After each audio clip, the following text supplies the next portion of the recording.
Salam, hörmətli müəllimlər və əziz şagirdlər. Mən sizin Azərbaycan dili və ədəbiyyat müəlliminiz Hüseynov Cavidəm. Bu günləri sizlərə Azərbaycan dilindən fonetika bölməsi ilə bağlı olan dərsin izahını təqdim eləyəcəm. Başlayalım. Ya Allah. Fonetika dilçiliyin bir bölməsi olub, dildəki danışıq səslərini, onların əmələ gəlməsini, inkişafını və xüsusiyyətlərini öyrənir. Deməli, biz fonetikada nəyə öyrənirik? Deyir ki, fonetika dilçiliyin bir bölməsidir. Biz bilirik ki, dilçilik elminin ayrı-ayrı bölmələri var. Fonetika, leksikologiya, morfologiya, sintaksis, dilçiliyin bölmələridir, üslubiyyat. Dilçiliyin bölmələridir və həmin dilçiliyin bölmələrindən biri də fonetikadır. Məhz həmin fonetikada biz dildəki, yəni danışarkən istifadə etdiyimiz səslər var ya, adlanır o danışıq səsləri.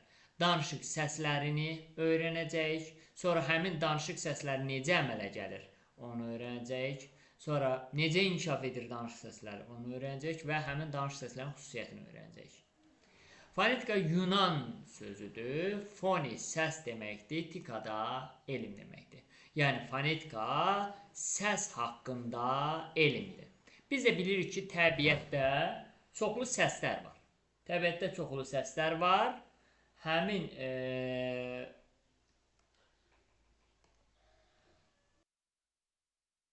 təbiətdə çoxlu səslər var. Həmin səslər, məsələn, quşun səsi var, suyun şırıltısının səsi var, küləyin səsi var. Yəni, təbiətdə səslər çoxdur. Amma biz fonetikada təbiətdəki bütün səsləri öyrənmirik. Fonetikada danışan zaman, yəni insanlar danışan zaman ağzımızdan çıxardığımız səsləri öyrənirik. Yəni, insanlar danışan zaman ağızlarından səslər çıxardırlar. Məhz həmin səslər öyrənilir fonetikada. Ona görə deyirlər, fonetika danışıq səslərini öyrənir. Yəni, danışan zaman ağzımızdan çıxartdığımız səsləri öyrənirik. Ahəng qanunu, vurğu, heca, bunlar da fonetika bölməsində öyrənilən mövzulardır. Gəlin görək danışıq səsləri nədir? Danışarkən tələffüz etdiyimiz səslərdir danışıq səsləri. Yəni, insanlar danışan zaman ağzından çıxartdığı səslər, yəni danışarkən tələffüz etdiyimiz səslər adlanır nə? Danışıq səsləri. Yaxşı, danışıq səsləri birdən-birə yaranmır. Yəni, insan birdən-birə danışmır. Danışıq səslərimizin yaranmağına kömək edən vasitələr var. Həmin vasitələr adlanır danışıq üzvləri. Danışıq səslərimizin yaranmağına kömək edən bədən üzvlərimiz var ki, həmin bədən üzvlərimiz adlanır, yəni danışıq səslərinin yaranmağına kömək edən bədən üzvlərimiz adlanır danışıq üzvlərimiz. Yaxşı, gəlin indi görəyin, danışıq səslərimizin yaranmağına kömək edən həmin bədən üzvlərimiz hansılardır? Dil, dodaq, səs telləri, ağciyərlər, qırtlaq, ağız boşluğu, nəfəs boşluğu, dişlər, burun boşluğu. Bunlar danışıq səslərimizin yaranmağına kömək edən bədən üzvlərimiz, yəni danışıq üzvlərimizdir. İndi bu danışıq üzvlərimizin bəziləri danışıq səslərimizin yaranmağına çox kömək edir. Bəziləri isə danışıq səslərimizin yaranmağına az kömək edir. Yəni, bəziləri danışıq səslərimizin yaranmağında fəal iştirak edir. Bəziləri isə qeyri-fəal iştirak edir. Bəziləri çox iştirak edir, buna deyirlər fəal danışıq üzvləri. Bəziləri isə az iştirak edir, buna da deyirlər qeyri-fəal danışıq üzvləri. İndi danışıq səslərimizin yaranmağında daha çox iştirak edən danışıq üzvlərimiz hansılardır? Dil, dodaq və səs telləri. Az iştirak edən danışıq üzvlərimiz hansılardır? Ağciyərlər, nəfəs borusu, qırtlaq, dişlər, ağız boşluğu, burun boşluğu. Bunlar da adlanacaq qeyri-fəal danışıq üzvləri. Danışıq üzvlərimizin içərisində ən fəal danışıq üzvləri, yəni o olmasa, həmin üzv olmasa, insanın danışması heç cür mümkün deyil. Bu da adlanır dil. Yəni dil ən fəal danışıq üzvüdür. Danışıq səsləri şifahi nitqin vahididir. Yəni, danışıq səslərindən biz danışıq zamanı, şifahi nitqdə, şifahi nitq deyəndə danışdığımız zaman nəzərdə tutulur da, yəni, danışıq zamanı istifadə edirik danışıq səslərindən. Danışıq səsləri öz ifadəsini yazıda isə hərflərlə tapır. Yəni, şifahi şəkildə danışdığımız öz ifadəsini, öz əksini yazıda hərflərlə tapır. Yəni, mən, məsələn, A səsini deyirəmsə, bu şifahi nitqdir A. O yazıda hərflərlə öz əksini tapır. Sonra, hərf danışıq səslərin yazıdakı şərti qrafik işarəsidir. Cümləyə fikir verək, danışıq səslərimizin yazıdakı şərti işarəsidir. Yəni, şərti olaraq A səsin bu hərfdən işarə eləyə bilər. Məsələn, B səsin bu hərfdən işarə eləyə bilər, şərti olaraq. İndi hərflərlə səslərin fərqli cəhətləri var. Birincisi, hərfləri biz yazırıq və yazdığımızı görürük.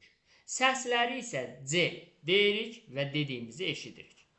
Səsləri göstərmək üçün transkripsiya işarəsindən istifadə olunur. Riyaziyyatda buna transkripsiya, Azərbaycan dilində isə böyük mötərizə deyilir. Yəni, sözün səsləri biz nə ilə göstəririk? Nəyin içərisində göstəririk? Böyük mötərizə içərisində. Məsələn, C hərfdir, düzdür. Məsələn, yazıram ki, Cəlil. Bu hərfdir. Bunun səsləri isə mən C, Ə, L, İ ilə. Yəni, sözün tələfüzü mən harada göstərirəm? Böyük mötərizə içərisində. Sonra,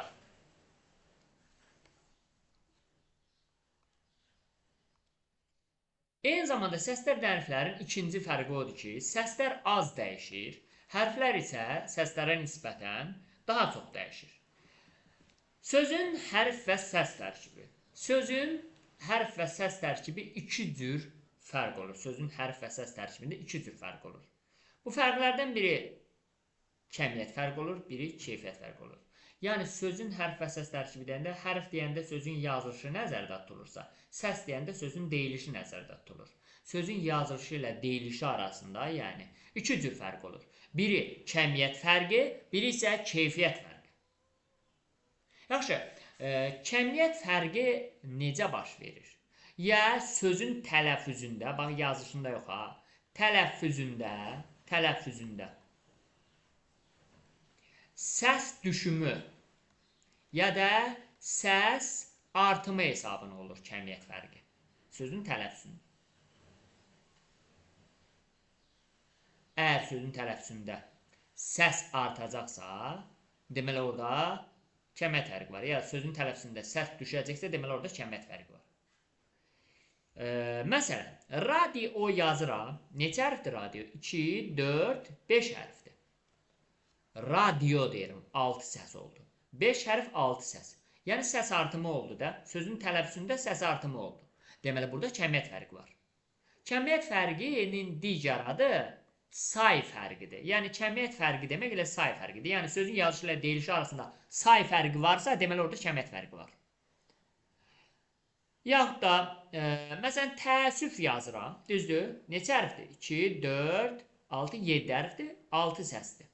Deməli, sözün tələffüzündə səs düşümü oldu. Yəni, sözün yazışı ilə deyilişi arasında say fərqi oldu. Deməli, burada kəmiyyət fərqi var. Sonra, keyfiyyət fərqi bəs nəyin hesabına yaranır? Keyfiyyət fərqi isə səs dəyişməsinin hesabına yaranır. Səs dəyişməsinin hesabına yaranır. Məsələn, itki yazıram, tələffüzdə Q-Q-ya çevrilib. Yəni, səs dəyişib. Deməli, burada keyfiyyət fərqi var. Yaxud da, yarpaq yazıram, yarpaq. Necə tələffüz edirəm? Yarpaq. Burada var, hə. Yarpaq. X kimi tələffüz edirəm. Q yazdım, X kimi tələffüz edirəm. Yəni, səs dəyişdirsə, deməli, burada keyfiyyət fərqi var. Bundan əlavə, bir sözün tərkibində eyni zamanda həm kəmiyyət, həm də keyfiyyət fərqi ola bilər. Məsələn, xoşbəxtlik sözünə fikir verək. Xoşbəxtlik sözündə neçə hərf var? Əvvəlcə kəmiyyət fərqini yoxlayaq. 3, 6, deməli, 3, 6, 9, 10. 10 hərf var, düzdür? Amma 9 səs var. Deməli, say fərqi oldu da sözün yazışı ilə deyiliş arasında tələffüzdə biri düşdü. Düzdür? Hansı düşdü? T hərfi düşdü. Yəni ki, deməli 10 hərf 9 səs var. Yəni tələffüzdə say fərqi əmələ gəldi, səs düşmə hadisəsi baş verdi. Deməli burada kəmiyyət fərqi yarandı. Eyni zamanda Q hərfi İ səsinə çevrildi. Yəni, səslə dəyişdi. Deməli, həm də keyfiyyət fərqi var. Deməli, bir sözün tərkibində həm kəmiyyət, həm keyfiyyət fərqinin hər ikisi eyni zamanda ola bilir. Yaxud da bir sözdə eyni anda kəmiyyət, keyfiyyət fərqi olmaya da bilər. Yəni, sözün yazılışı ilə deyilişi arasında fərqi yoxdursa, deməli, o sözdə nə kəmiyyət fərqi var, nə keyfiyyət fərqi. Məsələn, vitamin yazılır, elə vitamin deyilir. Vitamin sözünün yazışı ilə deyilişi arasında say fərqi yoxdur. Yəni, səs düşümü, səs artma hadisəsi baş verməyib. Eyni zamanda səs dəyişməsi də yoxdur. Yəni, buradan bu nəticəyə gəlir ki, vitamin sözünün yazışı ilə deyilişi arasında kəmiyyət və keyfiyyət fərqi yoxdur. Əgər sözün yazışı ilə deyilişi arasında kəmiyyət, keyfiyyət fərqinin heç birisi yoxdursa, deməli, həmin sözün yazışı ilə deyilişi arasında fərq yoxdur. Sonra, məsələn, sözdə deyir, eyni sayda səs düşümü, səs artımı olarsa, kəmiyyət fərqi əmələ gəlmir. Nə deməkdir bu? Məsələn, təəccüblə sözündə neçə hərf var? 2, 4, 6, 8, 9 hərf var. Eyni zamanda 2, 4, 6, 8, 9 da səs var. 9 hərf, 9 səs varsa, deməli, burada kəmiyyət fərqi yoxdur. Deyər, Say müəllim, ənin biri düşüb axı. Düşsün də, bu bir tərəfdən də n artıb. Yəni, kəmiyyət fərqi nə deməkdir? Bayaqlar qısa konkret mən sizə deyim. Kəmiyyət fərqi sözün yazılışı ilə deyilişi arasındakı say fərqidir. İndi burada təəccüblə sözünün yazılışı ilə deyilişi arasında say fərqi var. Xeyr, 9 dənə hərfdir, 9 dənə də səsdir. Deməli, say fərqi yoxdursa, deməli, orada kəmiyyət fərqi yoxdur. Bəs keyfiyyət fərqi var. Bəli, l, n səsinə çevrilir. L, n-yə çevrilir. Ona görə keyfiyyət fərqi var. Kəmiyyət yoxdur, amma keyfiyyət fərqi var. Sonra, ağızda maneələrə rast gəlib gəlməməyinə görə danışıq hissələri iki qrupa bölünür. Deməli, ağzımızdakı maneələr nədir? Əvvəlcə bunu bilək. Ağzımızdakı maneələr dodaqların bir-birinə dəyməyi, dodaqların dişlərə dəyməyi, dilin dişə dəyməyi, dilin üst damağa dəyməyi, aşağıdakı dilin, yəni, belə deyim, dişlər arasına keçməyi, bunlar hamısı ağızdakı maneələrdir. Həmin, deməli, hərflərimizi, səslərimizi deyəndə, bəziləri həmin maneələrə rast gəlmir, bəziləri isə həmin maneəyə rast gəlir, həmin maneəni dəf edib yaranır. İndi həmin maneəyə rast gəlmə hansıdır? Məsələn, gəlin baxın, A səsin, A deyəndə, dodaq bir-birinə dəymədi, dil dişə dəymədi, dil üst damağa dəymədi, dil dişin arasına keçmədi, yəni A sərbəst deyildi də, heç bir maneəyə rast gəlmədi ağızda. Ağızda heç bir maneəyə rast gəlmədiyinə görə A səsinə deyəcək, biz maneəsiz səsdir, yəni saitdir. Amma məsələn, B-ni deyəndə dodaq bir-birinə dəyir, yəni ağızda maneəyə rast gəlir. Maneəyə rast gəldiyinə görə B səsinə deyəcək, maneəli səsdir və yəni samitdir. İndi ağızda maneəyə rast gəlib gəlməməyinə görə iki yerə bölünür, saitlər və samitlər. Saitlər deyir, ağız boşluğunda maneəsiz tələffüz olunur, yəni heç bir maneəyə rast gəlmir, təmiz avazlı səslərdir, təmiz səslərdir. Avaz sözü elə səs deməkdir. Və eyni zamanda, indi samitlər isə ağız boşluğunda maneəyə rast gəlir, B dedik. Əmələ gəlməyində Q iştirak edir samitin əmələ gəlməyində. Heca əmələ gətirir sait. Məsələn, yazıram ki, kitab. Kitab sözündə neçə heca var? Deyirik ki, 2 heca. Hardan bildik? 2 dənə sait hərfi olduğuna görə bildik ki, kitab sözündə 2 heca var. Yəni, 3 sait hərfi olsaydı, məsələn, kitablar. 3 sait hərfi olsaydı, deyəcəkdik ki, 3 dənə sait hərfi olduğuna görə 3 hecadır. Deməli, biz hecanı nəyin hesabına tapdıq? Həmin sözdəki saitlərin hesabına. Onda belə çıxır ki, heca saiti yaradan səsdir. Heca saiti yaradan səsdir. Deməli, hecalar nəyin hesabına yaranır? Saitlərin hesabına. Samit isə heca yaratmır. Onu sadəcə olaraq formalaşdırır. Yəni, məsələn, kitab sözü neçə hecadır? 2 hecadan vardır. Kitab. Burada hecanı yaradan saitdir. 2 dənə sait olduğuna görə deyirik ki, hecalıdır. Amma samit isə hecanı yaratmır. Əgər samit hecanı yaratsaydı, deyərdik ki, kitab sözündə 3 dənə samiti var, deməli 3 hecalıdır. Axı, samit hecanı yaratmır. Və formalaşdırır sadəcə olaraq. Yəni, bu samitlər olmasaydı, ki, məsələn, hecası olmazdı. Ki olmazdı. Ki olan təsəvvürə gətirin. Yəni, ki, tab hecası da düzü olmasaydı. Yəni, bəzək-düzək vurur da samit hecaya. Belə deyim. Uzun tələffüz edilə bilir. Sait, bəli, mən saiti uzun tələffüz edirəm. Məsələn, deyirəm ki, katib. Katibdə hansı saiti uzun tələffüz elədim? Katib. A-nı uzun tələffüz elədim. Yalnız sait uzun tələffüz oluna bilər. Samit heç vaxt uzun tələffüz olunmur. Eyni zamanda yalnız saitin üzərinə vurğu düşür. Kitablar. Baxın, vurğu sonuncu hecada, kitab sözündə vurğu sonuncu hecada A saitinin üzərindədir. Yəni vurğu heç vaxt samitin üzərinə düşə bilməz. Ona görə deyirlər, saitlər vurğu qəbul edir, amma samit vurğu qəbul etmir. Sait uzun tələffüz olunur, amma samit uzun tələffüz olunmur. Və saitlər əmələ gəlməyində küydən istifadə olunmur. Sonra saitlərlə bağlı məlumatı deyim ki, dedik ki, saitlər maneəsiz səslərdir, yəni ağız boşluğunda heç bir maneə rast gəlmir. Dilimizdə 9 dənə sait səs var. A, Ə, E, O, Ö, I, I, U, 9 sait səs var. Və həmin bu 9 sait səslər, 9 sait səs dilin və dodaqların vəziyyətinə görə, həm dilin, həm də dodaqların vəziyyətinə görə 2 yerə bölünür. 3 yerə bölünür, üzr istəyirəm. Həm dilin vəziyyətinə görə, həm də dodaqların vəziyyətinə görə. Dilin hansı vəziyyətinə görə? Bir dilin arxada və öndə işlənmə vəziyyətinə görə, bir də dilin üst damağa doğru qalxıb, sonra nisbətən aşağı enmə vəziyyətinə görə. Deməli, dilin arxada və ön hissədə deyilməyinə görə, yəni dilin arxaya getməyi və önə gəlməyi hesabına yaranan saitlər qalın saitlərdir və incə saitlərdir. Qalın saitlər deyəndə dil arxaya gedir, A, I, O, U. Məhz dil arxaya getdiyinə görə biz qalın saitlərə dil arxası saitlər deyirik. İncə saitlər deyəndə dil önə gəlir, E, Ə, I, Ö, Ö. İncə saitlər deyəndə dil önə gəldiyinə görə incə saitlərə deyirik, dil önü saitlər. Burada E saiti yazır ki, E saiti dilin ortasında əmələ gəlir. Deməli, bax, Ə, Ö, I, Ü-nü deyəndə dil önə gəlir. Ona görə bunlar dil önü saitlərdir. A, Ü, O-nu deyəndə dil arxaya gedir. Ona görə bunlar dil arxası saitlərdir. Amma E-ni deyəndə dil ortada qalır deyə bunlara deyirlər dil ortası saitlər. Sadəcə olaraq səslənməyinə görə E saiti qalınlara nisbətən incə saitə daha yaxın olduğuna görə E-ni incə saitlərin tərkibində verirlər. İkincisi, açıq və qapalı saitlər dilin şaquli vəziyyətinə görə, yəni üst damağa doğru qalxıb nisbətən aşağı enməyinə görə yaranır. Dil üst damağa doğru qalxanda ağız boşluğumuz daralır. Və bu zaman qapalı saitlər yaranır, digər adı ilə dar saitlər. Məsələn, I, I, U, Ü-nü deyəndə dil yuxarı qalxır deyə bizim dilimiz axı alt çənəmizə bitişib. Dili I, I, U saiti deyəndə dil yuxarı qalxır, ağız boşluğumuz daralır və qapalı saitlər, yəni dar saitlər yaranır.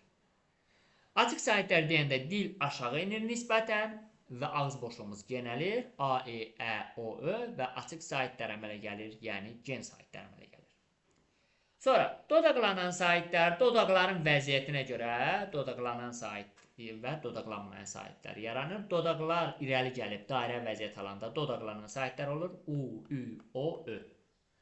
Dodaqlar irəli gəlməsə, dairə vəziyyət almasa, yəni sərbəst qalsa, o zaman dodaqlanmayan saitlər deyirik ona, A, E, Ə, I.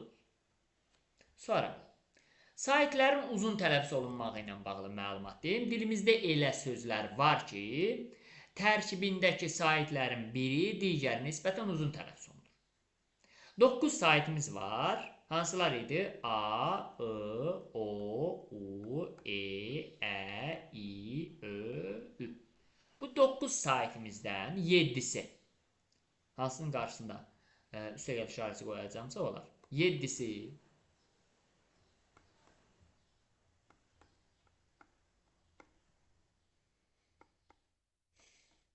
uzun tələffüz olunur.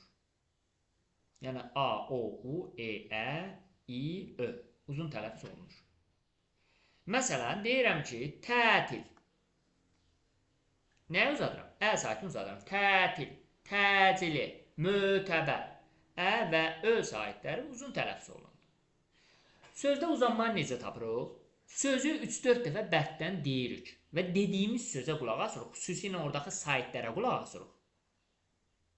Və sanki həmin sait sanki bir saqqız kimi dartılır da. Məsələn deyirəm tətil.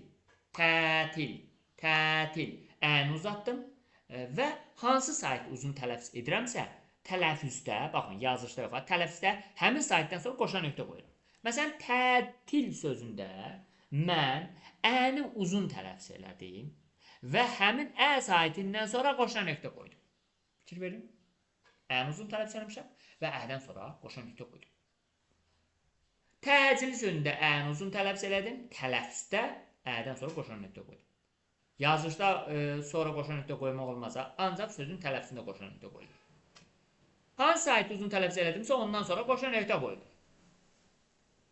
Və bir məlumatı da diqqətinizə çatdırım ki, hansı sözün tərkibində uzun tələffüz olunan sayt varsa, yəni hansı sözdə sayt səs uzun tələffüz olunursa, həmin sözlər ərəb, fars mənşəlidir əsasən. Məsələn, təcildə ə uzandığına görə ərəb fars mənşəli sözdür. Mötəbərdə ö uzanıb, ərəb fars mənşəli sözdür, mötəbər sözü. Və eyni zamanda hansı sözdə sayt uzun tələffüz olunursa, adətən həmin sözlərdə vurğu sonunda olur. Məsələn, tətil sözündə ə saytı uzun tələffüz olunduğuna görə, olunsa da, tətil sözündə ə saytı uzun tələffüz olunur, deməli həmin sözdə vurğu i saytının üzərindədir. Yəni hansı sözdə vurğu sayt səs uzun tələffüz olunursa, həmin sözlərdə vurğu adətən, hər zaman yox, adətən sonuncu hecanın üzərindədir. Təcili sözündə mən əni uzun tələffüz elədim, deməli, təcili sözündə əni uzun tələffüz elədimsə, vurğu sonuncu hecadadır. Adətən belə olur. Sözün tərkibində sayt səs uzun tələffüz olunursa, həmin sözdə vurğu sonuncu hecadadır. Amma hər zaman olmur. Bəzən olur ki, vurğu sonuncu, sözün tərkibində uzun tələffüz olunan sayt olsa da, vurğu sonuncu hecada olmur. Məsələn, deyirəm ki,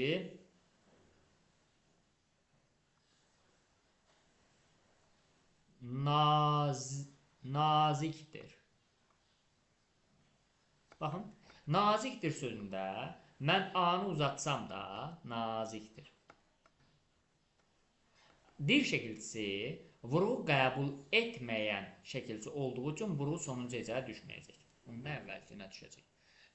Ona görə böyük əksəriyyətində belə olur ki, sözün tərkibində uzun tələffüz olunan sayt varsa vurğu sonda olur, amma vurğu qəbul etməyən şəkilçilər iştirak etsə artıq vurğu sonda olmayacaq. Hə, dedik ki, Azərbaycan dilində vurğu ilə uzun tələffüz olunan sayt üst-üstə düşmür. Sonra sözdə səs artımı, səs düşümü, səs dəyişməsi olarsa, o zaman uzanma olsa da yazılış və deyiliş bir-birindən fərqlənəcək. Səs düşümü, səs artımı hesabına yazılışdan deyiliş bir-birinə fərqlənir. Məsələn, xasiyyət sözündə A saytı uzanır.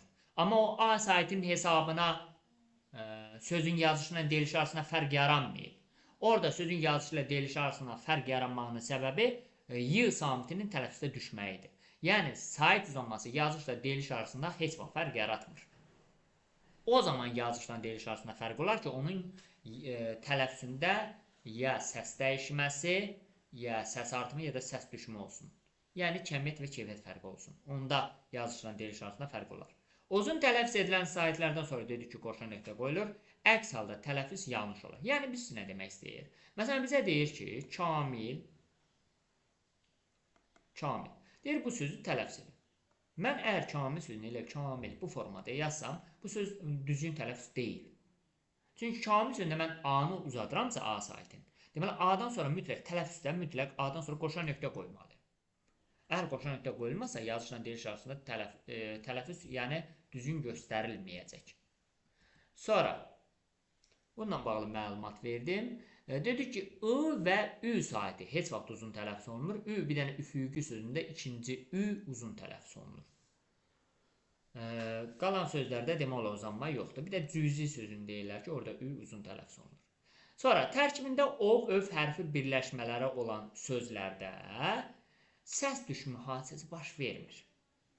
Yəni, bundan əvvəlki qaydalarda o-və v-lar düşürdü, o uzun tələffüz olunurdu. İndi daha belə bir şey yoxdur, belə bir problem yoxdur.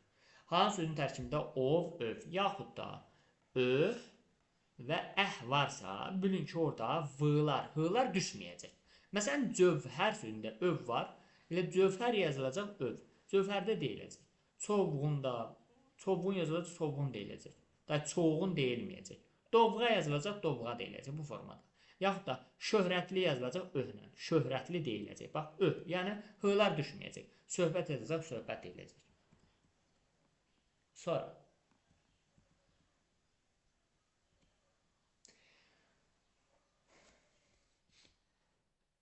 Qeyd. Səs uzanması adətən sait ilə bitən hecalarda açıq hecadə olur. Demişdik, ümumiyyətlə, heca ilə bağlı bir məlumat edeyim ki, açıq heca var, qapalı heca var. Açıq heca saitdən bitir. Məsələn, kitab. Əgər gördük ki, hecamız saitdən bitirsə, ona deyirik açıq heca. Hecamız samitdən bitsə, ona deyəcək qapalı heca. Məsələn, ki hecası i saiti ilə bitib, tab hecası b samiti ilə bitib.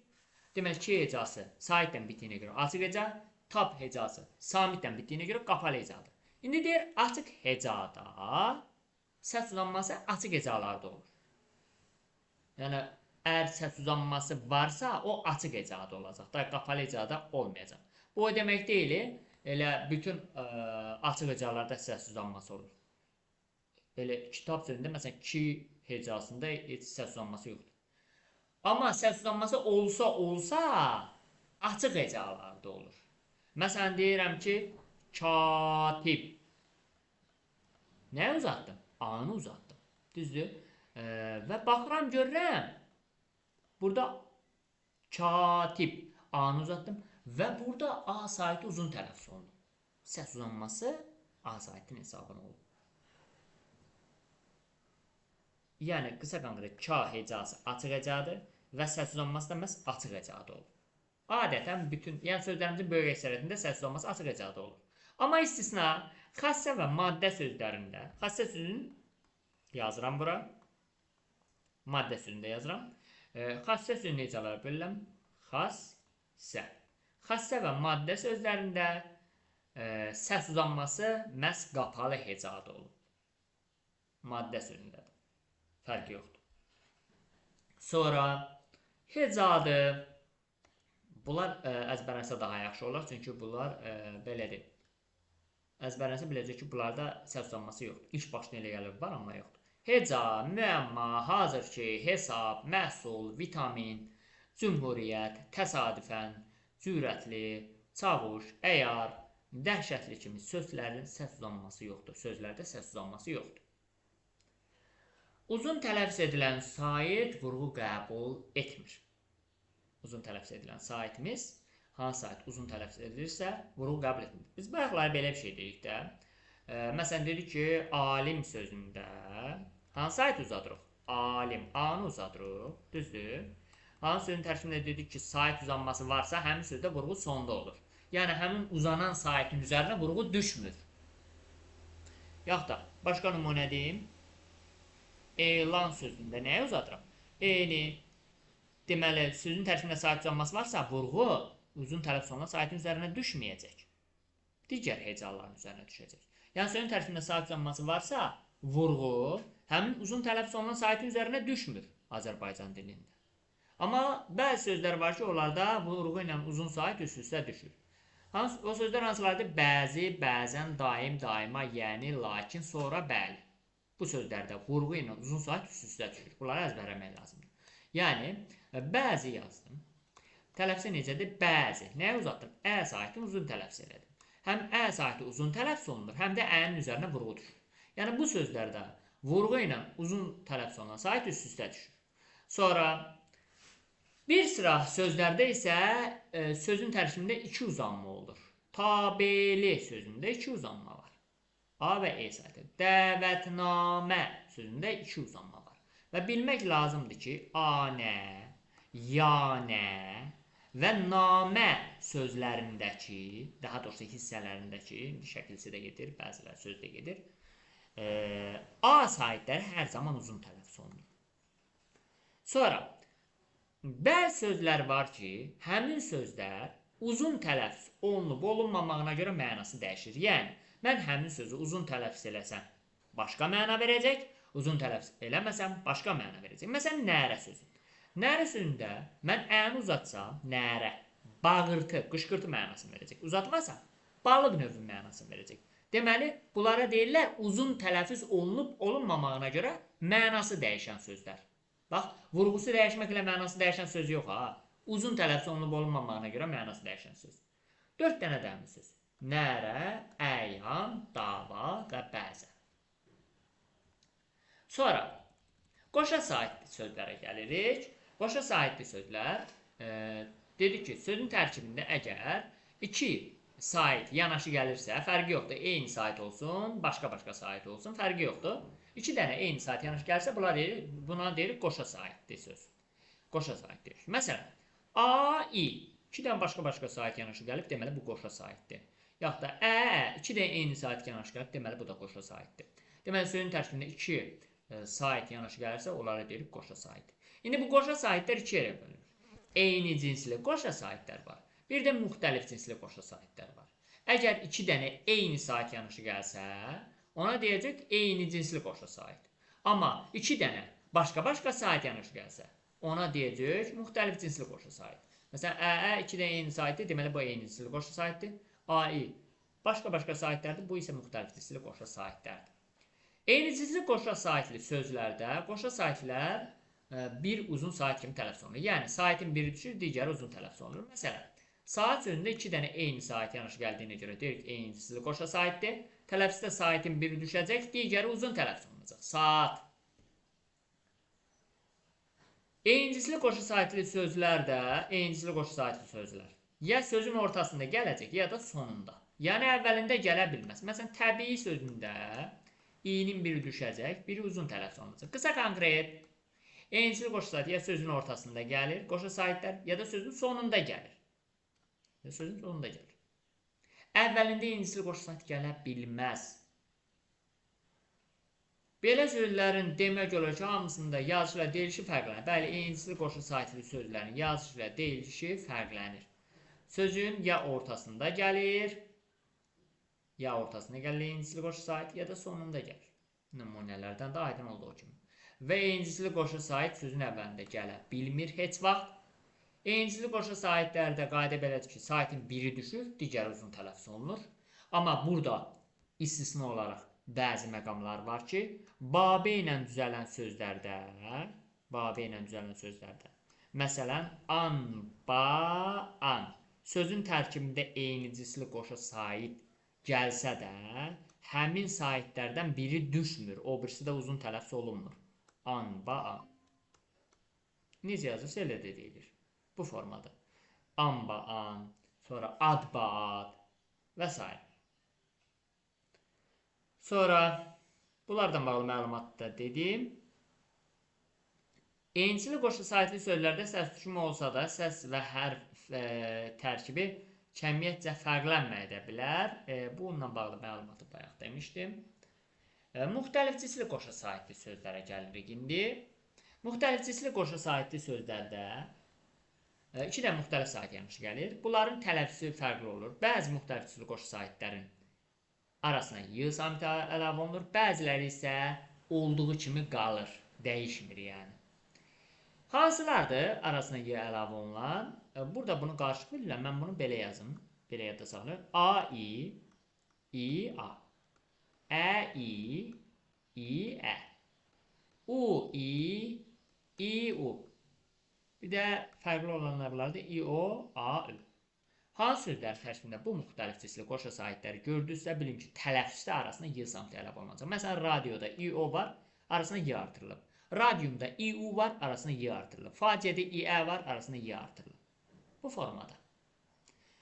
Və bundan əlavə, amma elə müxtəlif cinsli qoşa sahiblərimiz var ki, məsələn, Ə, A, Ü, A, Ü, Ə, E, A, E, Ə, E, O. Bunlarda necə yazılırlarsa, elə də tələffüz edirlər. Yəni, dəyişmir. Məsələn, teatr sözündə EA yazılır, elə teatrda deyil. Dəyişmədi. Siyadə sözündə ə yazılır, ə-da deyildir. Teorem sözündə, yəni necə yazılacaqsa, hansı sözlərin tərkibində bunlar varsa, bilin ki, necə yazılacaqsa, elə də deyiləcək. Bundan əvvəl yazıldığı kimi tələffüz olunmurdu bu müxtəlif cinsli qoşa sahiblər. Amma indi necə yazılacaqsa, elə də tələffüz olunacaq. Məsələn, buraya əlavə edərək A, U, A. Fərqi yoxdur. Sonra, yazıldığı kimi tələffüz olunacaq. Bəzi mürəkkəb sözlərlə yanaşı gələn iki saitdən biri tələffüzdə düşür, digəri uzun tələffüz olunur. Amma elə mürəkkəb sözlərimiz var ki, dedik axı, mürəkkəb sözlərdə ümumiyyətlə sait yanlış gələndə bəzən biri düşür, biri uzun tələffüz olunur. Amma elə mürəkkəb sözlərimiz var ki, onlarda iki sait yanaşı gəlsə də biri düşsə də o birisi uzun tələffüz olunur. Məsələn, Xaloğlu sözündə A-dan O yanaşı gəlir. A düşsə də o uzun tələffüz olunmur. Xaloğlu. Əmi oğlu da I düşsə də o uzun tələffüz olunmur. Bacı oğlu da I düşsə də o uzun tələffüz olunmur. Əli ağa da I düşsə də A uzun tələffüz olunmur. Hamısına nümunə var və bunu rahat yadda saxlamaq üçün qohumluq mənşəli sözlərdə xaloğlu, əmoğlu, bacıoğlu, dayıoğlu, Əliağa əl açıb. Bunlar da birincilər düşsə də ikincilər uzun tələffüz olunmur. Sonra bəzi saitli sözlərdə isə yazış və deyiliş arasında heç bir fərq olmur. O sözlərdən ən çox bizi çaşdıran sözlər bunlardır. Bəraət, şücaət, qiraət, qənaət, riayət. Bu sözlərdə elə bilir ki, tələffüzdə arasına y artırılır. Y. Amma artırılmır. Baxın, bəraət yazılır, elə bəraət də deyilir. A saiti sadəcə uzun tələffüz olunur bu sözlərdə. Şücaət yazılır, şücaət də deyilir. Qiraət yazılır, qiraət də deyilir. Qənaət yazılır, qənaət də deyilir. Bax, riayət yazılır, riayət də deyilir. Riayət sözündə adətən, yəni qarışdırılır. Necə? Məsələn, götürürlər riayət bu formada yazırlar, tələffüz edilir, amma xeyr. Riayət sözündə ia birinci gəlir, yət hissəsi olur. Axırda yət hissəsi olur. Yət olur, yəni ki, i-a-nın arasında işləmir.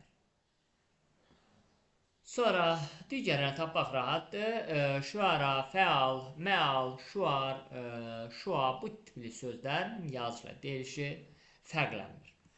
Digər indi nümunələrə baxaq. Sizə bununla bağlı belə bir şey deyim ki, burada yadda saxlamalı məsələlər.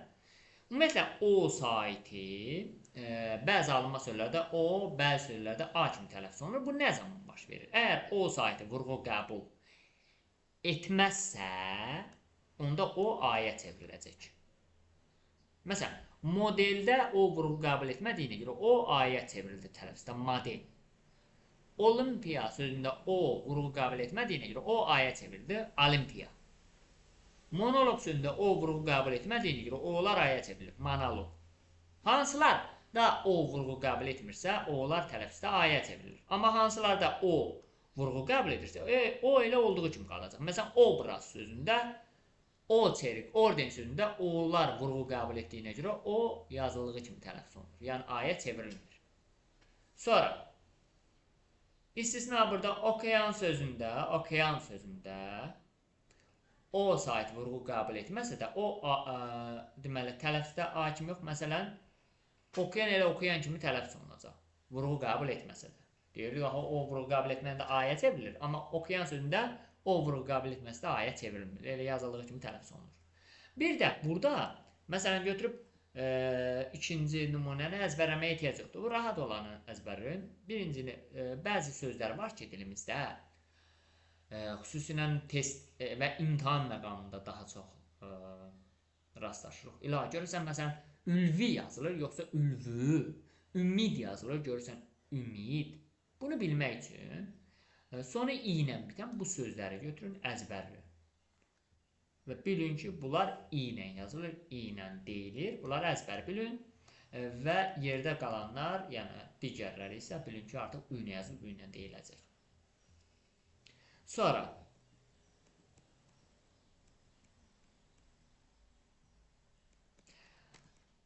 qeyd 2-yə baxaq, bir ilə bağlı məlumatı demişəm. O, e saitləri istisna hallarda milli şəkildə tərkibində işlənir. Ümumiyyətlə, Azərbaycan dilində 9 dənə sait var idi. A, I, O, U, E, Ə, İ, Ö, Ü. Bu 9 saitin 6-sı, yəni A, Ə və I, İ, U, Ü. 6-sı milli mənşəli şəkilçilərin tərkibində hər zaman iştirak edir. 6-sı. Amma 3-ü, O, Ö, E isə milli mənşəli şəkilçilərin tərkibində iştirak etmir. İstisna məqamlarda Güney, Oxlov, Uzunsov. Güney sözün kökü gündür, eydə şəkilsidir. Oxlov da oxdur, lov şəkilsidir. Uzunsovda da uzundur, sov şəkilsidir. İstisna hallarda güney, oxlov, uzunsov sözlərinin tərkibində tərkibində işlənən şəkilçilərdə e və o saytları iştirak edib. Hə, soruşuq ki, bunun səbəbi nədir? Niyə? Məsələn, 9 saytımızdan 6 milli mənşə şəkilçilərin tərkibində fəal iştirak edir, amma 3-ü o, ö, e isə fəal iştirak etmir. Səbəb odur ki, Azərbaycan dilində milli mənşə sözlərdə son hecası a-la, ə-la, ı-la, i-la, u-la, ü-la bitən sözlərimiz çoxdur, fəaldır. Məhz son hecası o-la, a-la, ə-la, u-la, i-la, u-la, ü-la bitən sözlərimiz olduğuna görə, milli mənşə sözlərimiz olduğuna görə, məhz şəkilçilərimizin, milli mənşə şəkilçilərimizin tərkibində də həmin saytlar iştirak edir. Amma Azərbaycan dilində son hecası o-la, ü-la, e-la bitən milli mənşə sözlərimiz olmadığı üçün milli mənşə şəkilçilərimizin tərkibində də o, ö, e iştirak etmir. Gəldik samitlər.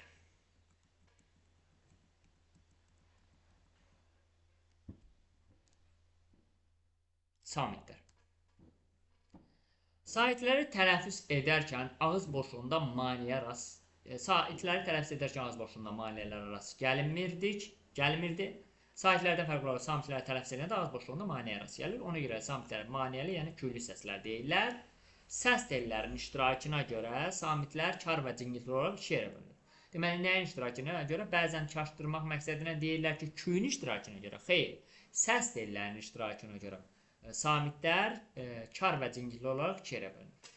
Dilimizdə 25 samit var. Dilimizdə 25 samit səsi var. Amma 23 samit hərfi var. İki səsimiz var ki, bir İ səsidir. İ səsi. Bir də K səsidir ki, bu iki səsin hərflərdə xüsusi işarəsi olmadığına görə İ səsində X-nin üstünə ştır qoyublar, deyiblər bu İ səsidir. K səsində də Q-nun üstünə ştır qoyublar, deyiblər bu da K səsidir. Yəni, iki səsimizin hərflərdə xüsusi işarəsi olmadığı üçün 23 hərf, 25 samit səs var. Kar samitlər tələffüz edərkən səs telləri qeyri-fəal olur. Yəni, səs telləri iştirak etmir. Kar samitlər yalnız küydən əmələ gəlir. Yəni, səs telləri olmur. Dilimizdə 11 kar samit var. Onu da deyim ki, 11 kar samit səsi var. Amma 9 kar samit hərfi var. Deməli, kar samit hərflərimizin sayı saitlərimizin sayına bərabərdir. K və İ səslərinin əlifbada xüsusi işarəsi yoxdur. Cingiltili samitləri tələffüz edərkən səs telləri fəal olur. Cingiltili samitlər səs tellərində olan cingiltilidən və ağızda olan küydən əmələ gəlir. Cingiltili samitlər kar samitlərdən fərqli olaraq həm küydən, həm də avazdan ibarət olur. 14 dənə də cingiltili samitimiz var. İndi bu cingiltili samitlərimizi, kar samitlərimiz böyük əksəriyyəti bir-birinə qarşılıq təşkil edir. Məsələn, B, P, C, Ç, D, T, G, K. Bunu necə rahat tapırıq? Yəni, əzbərləmədən. Deməli, bir-birindən qarşılıq təşkil edən samitlərimiz var. Onları tələffüz edərkən bir-birinə yaxın da olar. Məsələn, B-nın ağzımız eyni formada olur və səslər də bir-birinə oxşayır. Baxın, B, kar qarşılığı P. İkisində də dodaqlar qapandı və səslər də bir-birinə oxşadı. C cingiltili samitin kar qarşılığı Ç. C, Ç. D, T. Deməli, bu qarşılıqları taparkən bilmək lazımdır ki, ağız eyni formada olur və ağız eyni formada olmaqla yanaşı səslər də bir-birinə bənzəyir. Bəli. Eyni zamanda kar cingiltini tapmaq üçün əlimizi ağzımıza yaxın tuturuq. Əlimizə çox hava dəyirsə kardır. Məsələn, P daha çox hava dəyir, kardır. B isə P-yə nisbətən az hava dəyir, deməli cingiltilidir. L, M, N, R samitlərimiz adlanır sonor samitləri. Niyə görə sonor samitlər deyirlər? Çünki digər samitlərə nisbətən sonor samitlərimiz saitlərə daha yaxındır. Sonra H samiti adlanır boğaz samiti, çünki hava axını boğazdan gəlir. M və N samiti həm də burun samiti adlanır, çünki hava axını burundan çıxır. Digər samitlərimiz isə adlanacaq ağız samitləri.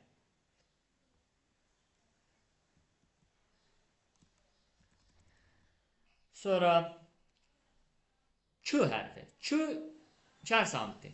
Cingiltili qarşılığı C samitidir. C samiti burada çapda səbit edib. C samitidir. Ç hərfi 5 səsi ifadə edir. Yəni Ç necə tələffüz olunur? Bir Ç elə özü kimi ifadə olunur. Məsələn, kələm yazılır. Elə Ç səsin özünü ifadə edir. Kələmdə deyilir. Kamil yazılır. Elə kamildə deyilir. Kitab yazılır. Kitabda deyilir. Yəni Ç səsi bir özünü ifadə edir. Sonra Ç səsi bir də K səsini ifadə edir. K səsini. Məsələn, deyirik ki, kartof yazıldı. Elə kartof deyil.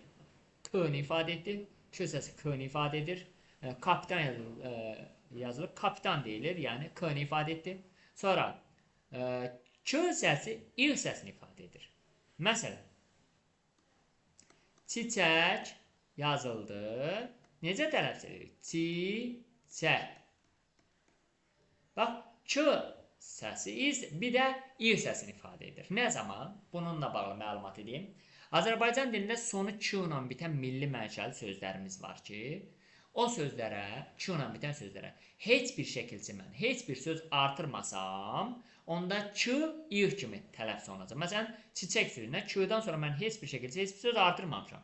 Q necə tələffüz olunacaq? İ kimi. Milli mənşələr də belədir. Çiçək.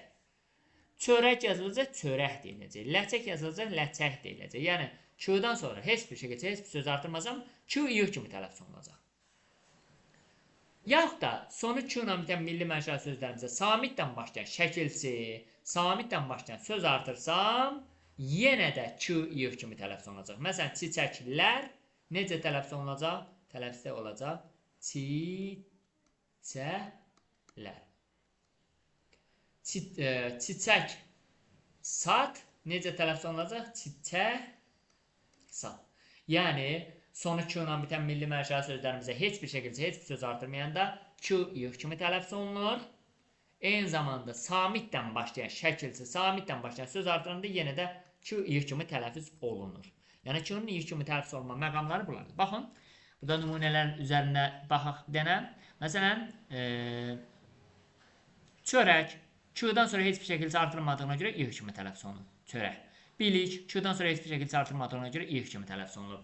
Ürək sonu Q-dan sonra heç bir şəkildə heç bir söz artırılmadığına görə İ kimi tələffüz olunur. Örpək sonu Q ilə bitən sözə heç bir şəkildə heç bir söz artırılmadığına görə İ kimi tələffüz olunur. Ya da sonu Q ilə bitən sözə samitdən başlayan şəkildə artırılanda yenə də İ kimi tələffüz olunur. Bax, ləçəkli, ləçəkli. Çörəkdən, çörəkdən. Yaxud da samitdən başlayan söz artırılanda yenə də İ kimi tələffüz olunur. Bili, sahibi. İ kimi tələffüz olunacaq. Ürək, döyüncü. Ürək, döyüncü. Q, İ kimi tələffüz olunur. Heç bir şəkildə, heç bir söz artırmayanda İ kimi tələffüz olunur. Amma samitdən başlayan şəkildə söz artıranda da İ kimi tələffüz olunur. Amma saitdən başlayan şəkildə söz artıranda artıq bu zaman Q, Y əvəzlənməsi olur. Saitdən başlayan şəkilçi artıranda həm yazılışda, həm də tələffüzdə Q, Y çevrilir. Məsələn, deyirəm ki, ləçək sözünə mən saitdən başlayan şəkilçi artırıram. Ləçək. Fikir verin bura. Ləçək. Saitdən başlayan əl şəkilçi artırıram. Həm yazılışda Q, Y çevrilir ləçəyə, həm də tələffüzdə Q, Y çevrilir ləçəyə. Çörək sözündən saitdən başlayan İ şəkilçi artırmışam. Həm yazılışda Q, Y çevrilir, həm də tələffüzdə. Amma saitdən başlayan söz artırsam, yalnız tələffüzdə Q, Y çevriləcək. Yalnız tələffüzdə. Məsələn, çörək ağacı Q yalnız tələffüzdə Y-yə çevrilir, çörək ağacı. Külək əsdi Q yalnız tələffüzdə Y-yə çevrilir. Belə bu formada. Bundan əlavə üçüncü qaydaya fikir verək. Bəkməz sözü ümumiyyətlə Q samiti incə saitlərin əhatəsində gələndə tələffüzdə İ kimi tələffüz olunur, olur bəhməz. Yüklü, yühlü, ürəkdən, ürəkdən. İncə Q samiti incə saitlərin əhatəsində gəlsə İ kimi tələffüz olunacaq. Daha sonra dilimizdə bəzi alınma sözlər var ki, onlarda elə Q olduğu kimi qalır. Bəzi alınma sözlərdə Q olduğu kimi qalır. Hansılardan sözlər? Şərik, malik, müştərək, iştirak, əmlak. Eyni zamanda bunlar malik, məlik, şərik, babək, həlak, müştərək, idrak. Bu sözlərdə Q olduğu kimi qalır, dəyişmir. Heç vaxt dəyişmir. Malik, məlik, şərik, təbrik, həlak, babək. Onlarda Q dəyişmir. İstəyirsən, həmin sözlərə heç nə artırma. Olduğu kimi qalacaq. Məsələn, şərik yazıldı, elə şərik deyildi. Ç-dan sonra heç nə artırmamışam. İstəyirsən samitdən başlayan, saitdən başlayan şəkildə söz artır. Fərqi yoxdur. Nə qayırsan qayır. Məlik, malik, şərik, təbrik, həlak, babək, iştirak, mübarək, müştərək, müdrik, idrak. Bu sözlərdə Ç olduğu kimi qalır. Bax, bu dediklərimi dəftərinizdə qeyd eləyərsiniz. Olduğu kimi qalır bunlarda. Niyə olduğu kimi qalır? Çünki alınma mənşəlidir ona görə. K səsi isə K səsi ümumiyyətlə heç vaxt dəyişmir. Heç vaxt. Yəni K, ağzımızdan K çıxırsa, mən o səsi heç bir səsə çevirə bilmərəm. Aptek K olduğu kimi qalacaq, qutardı. Dedik ki, onlar alınma olduğuna görə malik, məlik, şərik, həlak, babəkdə K-lar olduğu kimi var, düzdür. Amma bəzi alınma sözlərimiz var ki, mələk, fələk, dəstək, müştük, xörək, zirək. Bu sözlərdə alınma olsalar da onlarda Q-yu əvəzlənməsi olur. Həm Q-yu əvəzlənməsi olur. Nə zaman? Saitdən başlayan, nə zaman Q-yu olurdu? Saitdən başlayan şəkilçi söz artıranda. Həm də ki, Q-yu əvəzlənməsi də olur. O nə zaman olur? Bu sözlərdə nə zaman Q-yu əvəzlənməsi olur? Q-yu əvəzlənməsi nə zaman olurdu? Samitdən başlayan şəkilçi söz artıranda. Söz artıranda. Belə. Sonra, sonu Q hərfi ilə bitən tək hecalı sözlərdə də Q olduğu kimi qalır. Ümumiyyətlə, sonu Q ilə bitdi və tək hecalıdır. İstəyirsiniz heç nə artırmayın ondan sonra. İstəyirsiniz saitdən, samitdən başqa şəkildə söz artırın. Nə qayırı qarı Q olduğu kimi qalacaq. Dəyişməyəcək. Niyə görə dəyişməyəcək bunlar da? Bəs bunlar da tək hecalı olduğu üçün. Türk, tək və s. olduğu kimi qalacaq. Karkeş heç zaman dəyişmir. Belə əziz şagirdlər, fonetikanı mən 2 hissədən ibarət izah eləyəcəm. Çünki fonetikada xırdalı çoxdur və əlavə izahı da olacaq ondan əlavə. Bugünlük dərsimiz bu qədər. Növbəti izahlarda görüşənədək sağ olun, salamat qalın.